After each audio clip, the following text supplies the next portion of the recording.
प्रथम बहुजन समाज के नायकों को नमन करते हुए आज के इस सेमिनार के जो ऑर्गेनाइजर हैं सतीश जी, उनको बधाई देता हूं। बहुत महत्वपूर्ण विषय रखा उन्होंने। साथियों, साहू जी महाराज के बारे में जो मोटी मोटी बातें हैं वो सभी जानते हैं, और ख़ास तौर से मैं कुछ विशेष बात ये कहना चाहता हूँ कि हम सब लोग जो दलित समाज से जुड़े हैं, हम साहू जी महाराज को महज रिजर्वेशन तक रोक करके देखना चाहते हैं। हम सब ये जानते हैं कि उन्होंने 50% रिजर्वेशन 26 जुलाई 1902 में लागू किया, और ऐसा हम क्यों करते हैं? इसलिए क्योंकि हम बाबा साहब को भी रिजर्वेशन तक ही देखना चाहते हैं। जो बाबा साहब की उपलब्धि हम अपने जो दलित समाज है, जो शोषित समाज है, वो बाबा साहब की उपलब्धि के रूप में रिजर्वेशन और जो सुविधाएं दी गई हैं केवल वहां तक देखना चाहता है, जबकि उनका संघर्ष इससे बहुत गहरे में है, बहुत ज़्यादा बड़ा है। इसी तरह से साहू जी महाराज, अभी पूर्व वक्ता जी ने भी बताया कि साहू जी महाराज फूले जी और बाबा साहब के बीच की कड़ी है। आप लोगों को याद होगा कि फूले जी ने भी जो ये रिजर्वेशन का आइडिया था, उन्होंने भी एक हंट नाम से वो थे, अंग्रेज थे, उनको प्रपोज किया था कि ये सब होना चाहिए। ये रिजर्वेशन की लड़ाई नहीं है जो पीछे से चली आ रही है, ये लड़ाई समानता की है, ये गैर बराबरी के खिलाफ लड़ाई है। और उसी लड़ाई को साहू जी महाराज ने जिस तरह से लड़ा,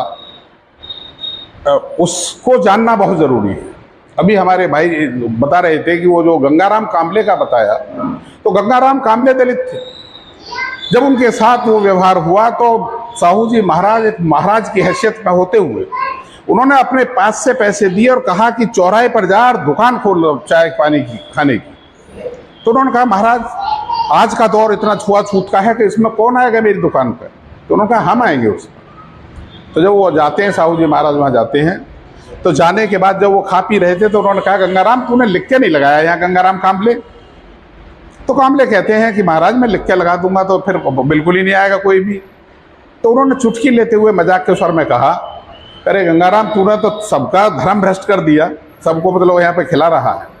तो कांबले जो साहू जी महाराज की लड़ाई है वो सामाजिक समानता की लड़ाई है, सामाजिक वो संघर्ष है, और ये उसका प्रोडक्ट है जो रिजर्वेशन के रूप में हम जो लोग कहते हैं उसका प्रोडक्ट। और ये लड़ाई किसके बीच थी?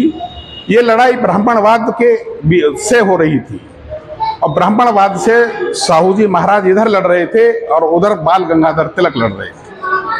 बाल गंगाधर तिलक ब्राह्मणों के अगुवाई कर रहे थे, और बाल गंगाधर तिलक के बारे में आप साथियों ने पढ़ा भी होगा कि बाल गंगाधर तिलक ने इस बात को कहा, साहू जी महाराज पर कई बार हमले हुए, साहू जी महाराज की हत्या करना चाहते थे बाल गंगाधर तिलक, उन्होंने पूरी व्यवस्था की थी। और इसीलिए साहू जी महाराज ने ये कहा कि अगर सामने बाल गंगाधर तिलक आ जाए तो उसे तुरंत गोली मार देनी चाहिए। ये संघर्ष बहुत बड़े लेवल पर हुआ था, और यहाँ तक हुआ कि साहू जी महाराज एक बार खुद अपनी, बॉम्बे में उनकी एक मीटिंग थी, जब उसमें जा रहे थे तो खुद अपनी गाड़ी ड्राइव कर रहे थे, किसी को साथ नहीं रखते थे कि खतरा वैसा ना हो। तो उनके पैर में एक बार चोट लग गई, तो चोट लगने के बाद जब वो डॉक्टर पर गए तो वो डॉक्टर सवर्ण था। तो उस डॉक्टर के पास जाने पे भी उसने अपने 4 आदमी बुलाए साहू जी महाराज ने कि यार ध्यान रखना कहीं ये कुछ और चीज़ ना दे दे। तो ये केवल रिजर्वेशन की बात नहीं थी उस समय। अब जरा कल्पना करिए कि आज के दौर में और उस दौर में जरा लौट आके अपने आप को देखिए कि वो संघर्ष कितना जबरदस्त रहा होगा। और बाल गंगाधर तिलक, जिसको पूरी तरह से ब्राह्मणवाद का वो था, पूरा पोषित हो रहा था। तो जब ये संघर्ष चल रहा है साहू जी महाराज में और बाल गंगाधर तिलक में, तो एक बार अंग्रेजों की एक मीटिंग, अंग्रेज जो अधिकारी थे उन्होंने एक मीटिंग बुलाई और उन्होंने कहा कि भाई जो समाज में समरसता बनाना चाहते हैं हम लोग, तो जो ये घटक है, चाहे साहू जी महाराज हैं या कोई भी है, सबको इन्वाइट करो।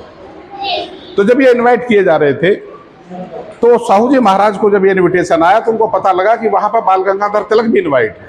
तो उन्होंने कहा, अंग्रेज जो अथॉरिटी थी उनको कहा कि जहाँ बाल गंगाधर तिलक है मैं वहाँ किसी भी सूरत में नहीं आऊँगा।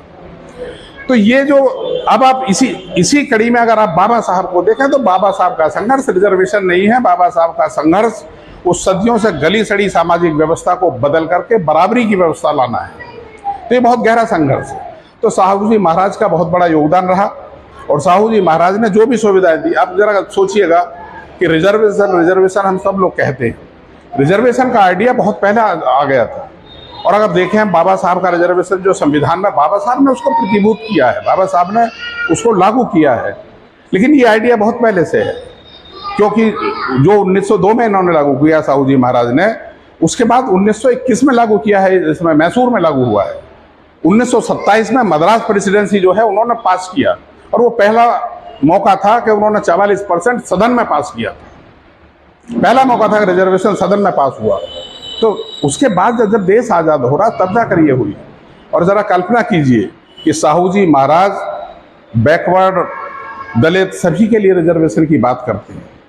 और आप जरा आगे आ जाइए, जब देश आज़ाद होता है तो देश आज़ाद होते समय शेड्यूल कास्ट का, शेड्यूल ट्राइब का रिजर्वेशन होता, बैकवर्ड का नहीं होता। 1902 में वो बैकवर्ड लागू करते हैं, पर यहाँ बैकवर्ड 1990 में लागू होता है। जरा देखिए कितना बड़ा गैप है।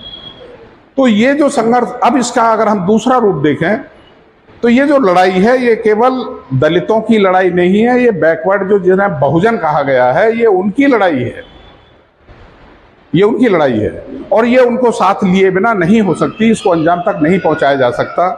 लिहाजा ये बहुत ज़रूरी है कि जो भी बहुजन है, जिसमें बैकवर्ड्स भी बहुत विशेष स्थान रखते हैं, उन सबके साथ ये संघर्ष हो। क्योंकि अगर इस संघर्ष के इतिहास को हम देखते हैं तो अगर फूले जी की बात करें तो फूले जी बैकवर्ड हैं, अगर साहू जी की बात करें तो साहू जी बैकवर्ड है। तो आगे आने ये संघर्ष, ये मिला जुला संघर्ष है, इसकी मिले जुली रणनीति के बिना किसी कामयाबी पर नहीं पहुंच सकती। और हमारे सभी साथी इस बात से वाकिफ हैं, अखबारों के माध्यम से वो जानते हैं कि क्या हालत आज है। आज के दौर में भी जो जुल्म है, जातिगत जुल्म है, वो किस हद पर है। अभी एक घटना इटावा में हुई, आप सभी जानते हैं, यादवों के साथ हुई। यादव, उन्हें इस बात का एहसास हुआ कि भाई हम भी क्यों, हम तो हिंदू हैं, हिंदू का एहसास है उन्हें, तो उन्होंने राम कथा पढ़नी शुरू कर दी, भगवत कथा। और वो भगवत कथा का पढ़ने के लिए चले जाते। और वहाँ भगवत कथा पढ़ने में पता नहीं कोई ऊक चूक मंत्र निकल गया, क्या निकल गया, पर उन लोगों ने पढ़ लिया जिनके यहाँ था। तो उन्होंने पूछा भाई तुम्हारी जाति क्या है। अब जाति पूछी तो उन्हें बताना पड़ेगा भाई हम यादव हैं। तो यादव होते ही उन्होंने जो सीन किया वो सब आप जानते हैं कि उनके बाल वाल कटाए, जो भी हुआ सब बहुत एक सामाजिक अपराध था और बहुत घिनौना कार्य था। लेकिन वो अंजाम इसलिए दिया गया कि अगर ये बैकवर्ड जातियां ये समझ जाएं कि वो इस संघर्ष में एक हैं, अगर वो इस बात को समझ जाएं कि ये संघर्ष मिला जुला है, तो ये परिणाम का बहुत जल्दी आ सकते हैं। अगर ये नहीं समझा गया, मिलकर के संघर्ष नहीं किया गया, तो परिणाम नहीं आ पाएंगे। और रिजर्वेशन की जो सार्थकता की बात है, रिजर्वेशन एक बहुत ही महत्वपूर्ण इंस्ट्रूमेंट के रूप में संविधान के माध्यम से बाबा साहब ने दिया। इससे समाज की बहुत तरक्की हुई है, आर्थिक रूप से, सामाजिक रूप से। ये जो इस रिजर्वेशन से जो लाभ हुआ, जो हमारी एक पीढ़ी मजबूत हुई, बाबा साहब का जो सपना था, जिस अंदाज में इस लड़ाई को लड़ा जाना चाहिए था, वो लड़ाई उस पीढ़ी ने नहीं लड़ी। और उसका परिणाम ये हुआ कि जरा कल्पना कीजिए कि इस रिजर्वेशन की बात फूले से शुरू होती है और इस रिजर्वेशन को लागू करने में साहू जी महाराज आते हैं, बाबा साहब इसको संविधान में लागू कराते हैं। और ये जो इतनी बड़ी मात्रा बुद्धिजीवियों की है, इतनी बड़ी मात्रा संघर्षशील लोगों की है, इनके हाथ से रिजर्वेशन छीन लिया जाता है, ये चुप रहते हैं। तो ये जो मिला उसको स्वीकार तो इन्होंने किया, लेकिन ये नहीं समझ पाए कि ये बिना संघर्ष के नहीं टिक सकता। और इन्होंने वो सामाजिक संघर्ष, जो अपने हक की लड़ाई थी, वो नहीं लड़ी। और उसका परिणाम ये है कि आप जगह जगह देखें, public service commission Uttar Pradesh के बारे में लोग जानते होंगे कि हर बार कई बार वैकेंसी ऐसी निकाल देते हैं, उसमें कोई रिजर्वेशन नहीं, बैकवर्ड का ना ऐसी, और कोई आवाज़ नहीं उठती। और ये आवाज़ सड़कों पर उठनी लाजमी है, लेकिन उससे पहले हमारे बहुत सारे एडवोकेट साथी भी हैं। ये कभी किसी कोर्ट में ये नहीं डाला जाता भाई इसमें रिजर्वेशन क्यों नहीं होगा।